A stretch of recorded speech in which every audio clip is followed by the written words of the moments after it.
Good afternoon ছাত্রছাত্রীরা।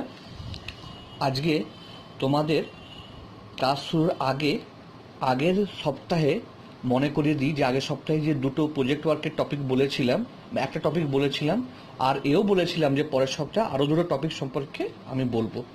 তো সেই টপিকটা আমি এবার শুরু করছি যে প্রজেক্টের কোন টপিক, এবং আশা করব এটা শুরু করার আগে সবাই তোমরা খাতা পেন নিয়ে রেডি হয়ে গেছো। এই প্রজেক্ট ওয়ার্ক দেওয়া ছাড়াও যখন আমি বোঝাবো তখন তোমাদের প্রশ্ন আমি বলবো, সেই প্রশ্নগুলো খাতায় লিখবে এবং তার উত্তর যেগুলো মার্কিং করব সেই মার্কিংগুলো করবে।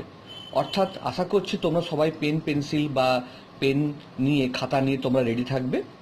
চলো আগে তোমাদের প্রজেক্ট ওয়ার্কের যে দুটো জিনিস সেটাকে দূরীভূত করে দিই। তোমরা সবার আগে আসবে বইয়ের পৃষ্ঠা নম্বর 86-এ, 86 নম্বর পৃষ্ঠায় আসবে। দেখো এইখানে সোডিয়াম এবং ক্লোরিন পরমাণুর দুটো বন্ধন সম্পর্কে আলোচনা করা হয়েছে।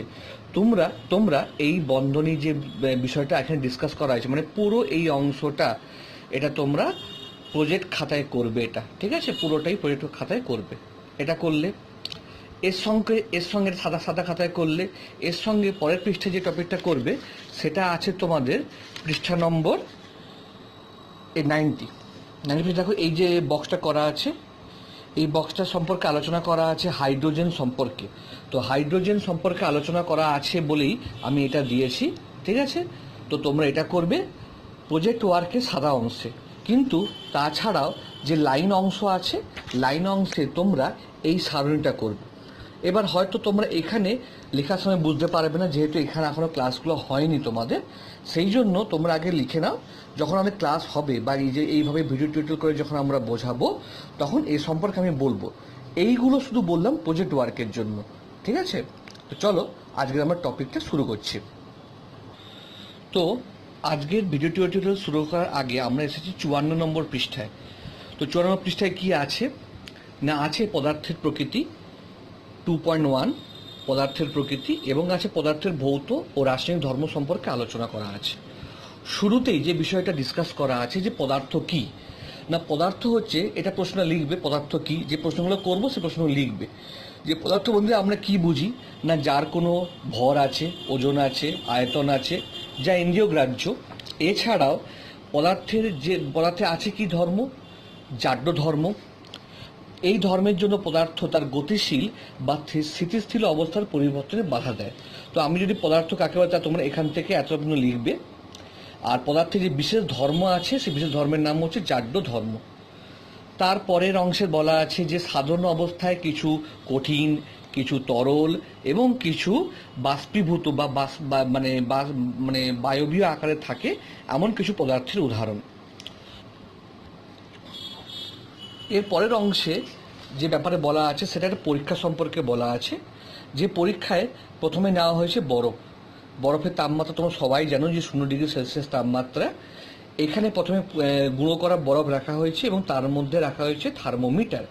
যে থার্মোমিটার তাপমাত্রা এখানে দেখানো হচ্ছে, বরফের মধ্যেই লাগানো আছে এই থার্মোমিটারটা 0°C। এইবার সেই বরফটাকে ধীরে ধীরে গলতে দেওয়া হয়েছে, সময়ের সঙ্গে সেই বরফটা গলেও যাবে।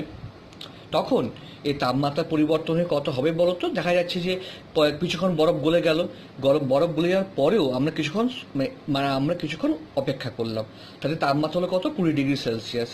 এবং সেই তাপমাত্রা 20°C হলো না, অ্যাকচুয়ালি কিছুক্ষণ পরে তাপমাত্রা বাড়ার পরে সেই তাপমাত্রাটা আমরা থার্মোমিটারের সাহায্যে মাপবো। দেখা গেল সেই থার্মোমিটারটা হলো 20°C। এছাড়াও এইবার তৃতীয় ধাপে আমরা সেই থার্মোমিটারকে উত্তপ্ত করব। সেই থার্মোমিটার না, সেই জলকে উত্তপ্ত করলে কি হচ্ছে আমাদের, তো জলকে উত্তপ্ত করলে সেটা বাষ্পীয় অবস্থায় আসছে। এবং সে সময় কিন্তু থার্মোমিটারটাকে ভুলেও আমরা জলের মধ্যে ডোবাবো না, থার্মোমিটার রাখবো জলের একটু উপরে। তখন তার তাপমাত্রা কত আসছে বলো তো, 100°C আসছে। অর্থাৎ তরল অবস্থা থেকে গ্যাসীয় অবস্থায় পরিণত হওয়ার সময় যা যা ঘটলো তা তুমি লিখলে। লেখার পর কি দেখা গেল না, দেখা যাচ্ছে যে আমাদের যখন পুরোপুরি সমস্ত বরফ গলে জলে পরিণত না হচ্ছে ততক্ষণ বরফের তাপমাত্রা আছে 0°C তাপমাত্রায়। অর্থাৎ যতক্ষণ কোনো পদার্থ তার কঠিন অবস্থা থেকে সম্পূর্ণরূপে তরল অবস্থায় পরিবর্তন না হয় ততক্ষণ তার তাপমাত্রার কোনো পরিবর্তন হয় না। একই রকমভাবে পদার্থের গলন বা স্ফুটন এর উপর নির্দিষ্ট কিছু বিষয় নির্ভর করে, যেমন কি না কোনো তরলের উপরস্থিত চাপ পরিবর্তন হলে তরলের স্ফুটনাঙ্ক পরিবর্তিত হয়। যেমন এই সম্পর্কে ঘটনা বলা যাক, যেমন প্রেশার কুকার। যে প্রেশার কুকারের উপর কি করা হয় না, একটা আবদ্ধ পাত্রে তরলকে যদি ফুটানো হয় তখন তার উপর চাপ বৃদ্ধি পায়। যত চাপ বৃদ্ধি পাবে তত কি হবে না, তার স্ফুটনাঙ্কের পরিবর্তন হবে। তো দেখবো আমরা স্ফুটনাঙ্ক ক্রমশ বৃদ্ধি পাবে। আবার নির্দিষ্ট চাপে বিভিন্ন বিশুদ্ধ কঠিনের যেমন নির্দিষ্ট গণনাঙ্ক থাকে, তেমনি বিভিন্ন বিশুদ্ধ তরলেরও নির্দিষ্ট স্ফুটনাঙ্ক থাকে। বইয়ের এই অংশে জিঙ্কের স্ফুটনাঙ্ক দেওয়া আছে 420, সোনার 1063, খাদ্য লবণের 801। এগুলো সব গলনাঙ্ক, কঠিন থেকে তরলে পরিণত হওয়ার তাপমাত্রা। সেইভাবে লোহা দেওয়া আছে 1530, রূপো দেওয়া আছে 962, অ্যালুমিনিয়াম দেওয়া আছে 659। এইভাবে বিশুদ্ধ জলের স্ফুটনাঙ্ক দেওয়া আছে কত, 100। ক্লোরোফর্মের দেওয়া আছে 61 ডিগ্রি। 61 ডিগ্রি স্ফুটনাঙ্ক মানে তরল থেকে কঠিন অবস্থায় পরিবর্তনের তাপমাত্রা। বেনজিন 80.1, ইথাইল অ্যালকোহল 78.3, পারদ 357 ডিগ্রি সেলসিয়াস তাপমাত্রা, অ্যাসিটোন 56 ডিগ্রি। এরপরে আমরা 55 পৃষ্ঠা থেকে যাব 56 নম্বর পৃষ্ঠায়। সেটি যাওয়ার আগে তাহলে আমরা একটু বলে দিই যে যতক্ষণ তাহলে কোনো পদার্থ তার অবস্থার পরিবর্তন না হচ্ছে ততক্ষণ তাপমাত্রার পরিবর্তন হবে না। তা তোমরা লিখবে কোনো পদার্থ তরল থেকে কঠিন থেকে তরলে পরিণত হওয়ার সময় তার তাপমাত্রার কিরূপ পরিবর্তন হয়। উত্তর হবে তাপমাত্রার কোনো পরিবর্তন হয় না যতক্ষণ সে কঠিন অবস্থা থেকে সম্পূর্ণরূপে তরল অবস্থা বা তরল অবস্থা থেকে সম্পূর্ণরূপে গ্যাসীয় অবস্থায় পরিবর্তন না হবে তার তাপমাত্রার কোনো পরিবর্তন হবে না। দ্বিতীয় প্রশ্ন, কোন তরলের স্ফুটনাঙ্কের উপর স্ফুটনাঙ্ক কোন কোন বিষয়ের উপর নির্ভর করে। তাই 1 নম্বর দেখলে আর 2 নম্বর পয়েন্ট। 3 নম্বর এবার আসবো আমরা তার পরেরটায়। আশা করি তোমরা জানো যে কঠিন থেকে যখন তরলে পরিণত হয় তখন তাকে কি বলা হয় বলো তো, এটাকে বলা হয় গলন। এইভাবে তরল থেকে যখন কোনো পদার্থ গ্যাস অবস্থায় পরিণত হয় তখন তার নাম হচ্ছে বাষ্পীভবন। একই রকম করে গ্যাসীয় অবস্থা থেকে তরল অবস্থায় পরিণত হলে হচ্ছে যে ঘনীভবন। দীর্ঘই হর্ষই তোমরা এগুলো ঠিক করে নেবে নিজেরা, যেমন আমি ক্লাসে সচরাচর বলে থাকি। তরল থেকে কঠিন হচ্ছে তোমাদের কঠিনীভবন।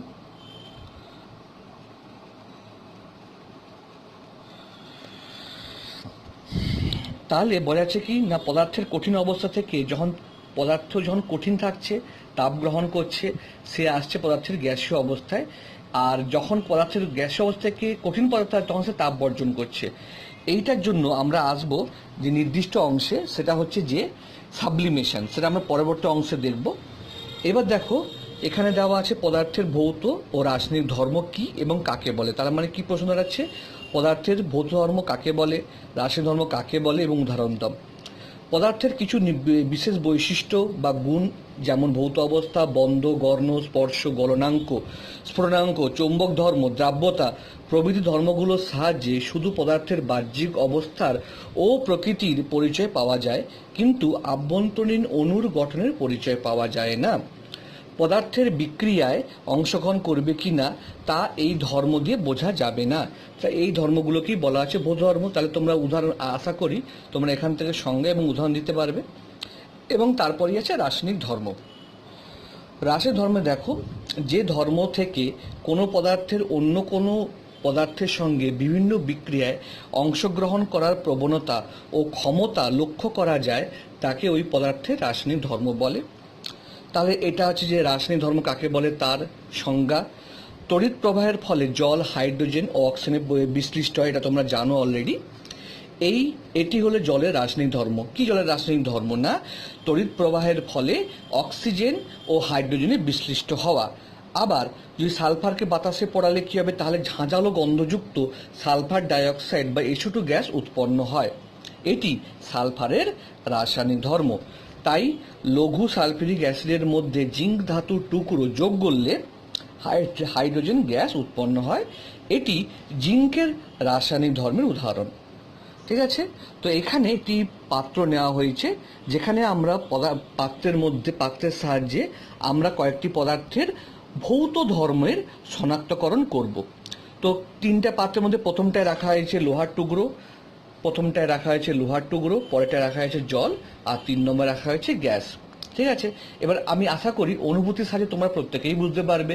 তাহলে অনুভূতি এখানে কি হলো? পদার্থের বোধ ধর্ম, মানে পদার্থের আকার। এই পদার্থের আকার হলো বোধ ধর্ম।